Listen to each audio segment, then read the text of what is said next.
Hello, I'm Helen, and I want to tell you about the time I got revenge on my high school bully after graduation. My bullying situation was similar to most. I would be picked on daily, and no matter what I did to avoid them, they would always find a way to make my life miserable. Whether that would be from calling me bad names, embarrassing me in front of all of my peers, forcing me to run their errands for them, or pretty much anything else they could conjure up, you name it, they made me do it. The worst part was that I couldn't even go to my teachers for help because my bully was actually my teacher. Miss Smith was very popular with both the staff and the students, so whenever I tried to complain, I was the one who looked like the bad guy. She was polite to everyone else, smiling all the time, helpful to the students, and assisted other teachers with their classes. Miss Smith, or Sydney, to everyone but me, had the whole school wrapped around her little finger. "How could you say such a thing about Sydney?" was the usual response I would get from other students, and the principal wasn't any better. Whenever I went to him for help, he would tell me, "We've never received a complaint before. Maybe you're just misunderstanding her." I wasn't misunderstanding anything, and he would just make matters worse after my complaints. Whenever he would go talk to her, he would always walk away charmed, and I would be punished later. Officially, I was her assistant, a title she gave to me after my last complaint didn't work. Unofficially, though, I was her servant.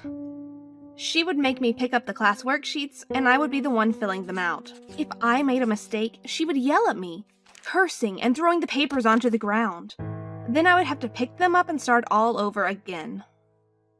At one point in time, I tried ignoring her, but she started failing me on purpose, putting Fs on all of my tests. I also tried to comply with what she wanted, but she would yell and scream that it was never good enough. It got so bad that every time I heard my name, I would flinch in fear of what she would want me to do next. And when she saw that, her face would delight in my fear. She was so admired by everyone that I started to believe that the whole school was out to get me. I was constantly tormented. It felt like a nightmare that I couldn't wake up from. So when graduation came around, I was overjoyed. It was finally an end to all of the suffering that I had put up with throughout high school. And now I could move on. However, I could feel something bubbling up inside of me as I sat and waited for my name to be called on graduation day. When the principal called my name, I cowered in my seat, looking around to see where she was. Graduation was supposed to be an incredible time for me, but Miss Smith still had her claws inside my brain. Her control was forever hanging heavy over my head. I wasn't going to take it anymore. I knew that as long as I continued to let her have power over me, I would never be able to live my life happily. So, knowing that she wouldn't be able to do anything to me anymore, I decided to get my revenge. After graduation, I went to the nearest store and bought many Bluetooth-activated palm-sized alarms. On many different occasions, she'd had me run personal errands for her, so I knew where she lived. And I also knew that she had a spare key hidden behind her back door. I waited for her and her husband to leave the house and snuck inside. I hid the alarms all over her home. Upstairs, downstairs, in the bedroom, in the kitchen. I didn't miss a spot. That night, all I had to do was sit back and wait for them to go to sleep. I parked not far from their house to watch it all unfold and waited for the last light in the house to go out. I pulled up the app on my cell phone and turned on the first alarm. I waited and laughed for 5 minutes until the signal turned off on their end. Only 5 minutes had passed from start to finish, but it was the best 5 minutes of my life. That night, I slept soundly for the first time in what felt like years. It was like I was getting my life back for once. She was no longer in control. Night after night, I watched as their sleep was interrupted. The lights going off, then coming back on, the sensor on my app telling me that it was finally disabled after minutes of them searching. All of this made each night worthwhile and resulted in a fair amount of hysterical laughter from me. It was so satisfying to be able to get revenge on Miss Smith after everything she'd put me through. One morning, I was so curious about how they were handling the situation that I decided to go and check out my handiwork. I set off one of the alarms early, the one I'd placed in the kitchen, and snuck around the back to peek through the window to get a better view of their faces when they turned it off. A minute passed before Miss Smith stormed into the kitchen and yanked open the cabinets.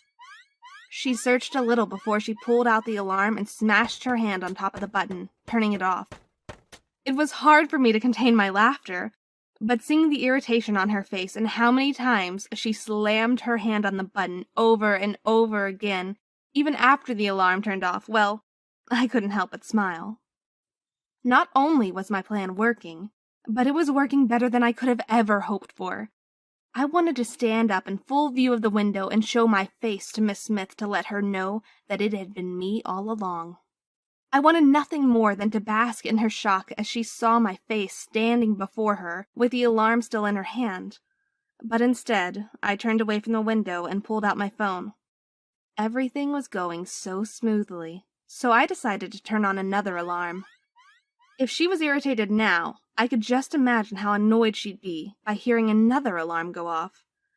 The thought of seeing her flinch like I did all those times when she called my name filled me with joy.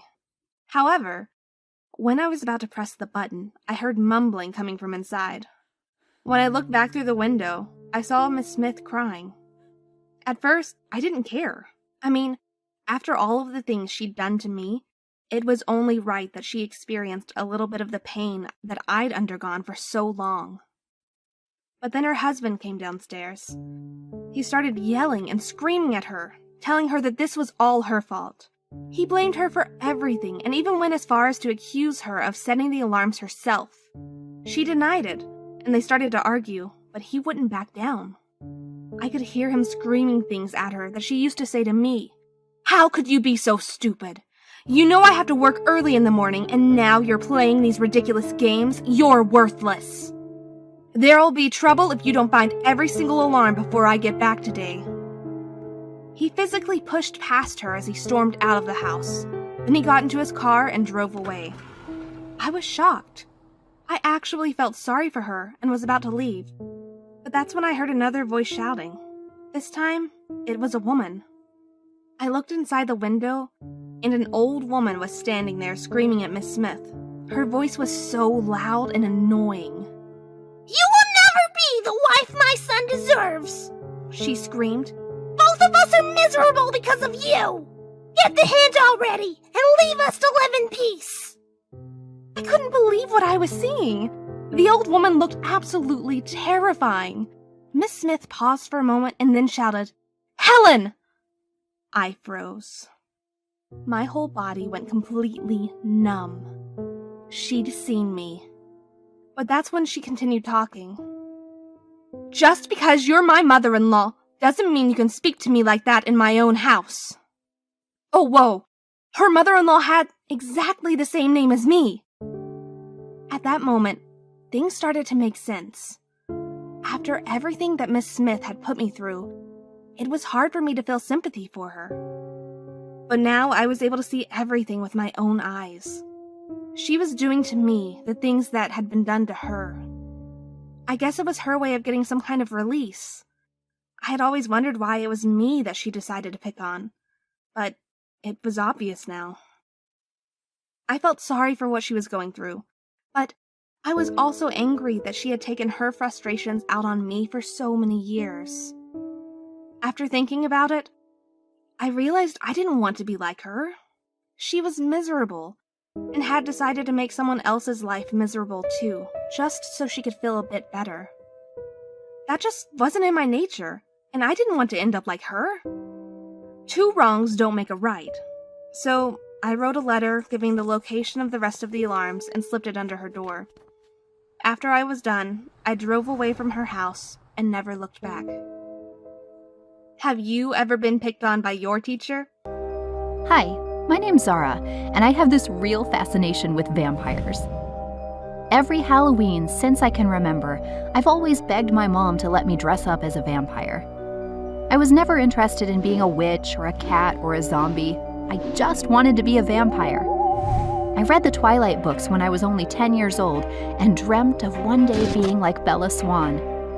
I'm also super into the Vampire Diaries and even that old school TV show Buffy the Vampire Slayer. The older I get, the more I realize that maybe I actually have got what it takes to become a vampire. I'm super pale for starters. I mean like ghostly pale. And I do have slightly pointy teeth.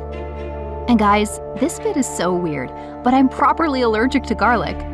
So I feel like I'm halfway there. The kids at school always tease me and call me goth girl, but they're pretty stupid. I mean, I'm not a goth, I'm a vampire. Well, a wannabe vampire anyway. I speak to some friends online who also want to be vampires, but they all live in Germany and Romania. I wish I could go live in Europe one day. That's where most of the vampires seem to be. I had been searching for a more local community, and one day, I found what I was looking for. It seemed like there was a group nearby, but every time I tried to get more info, it was like getting stuck at a dead end. They seemed to be really top secret. I searched, and eventually I found a forum. One guy there gave me the info. Jackpot! In the next town over, there were a group of about 12 other teens who got together once a week to have meetings. I couldn't believe it! I reached out to them, and they replied straight away, inviting me along to the next meeting.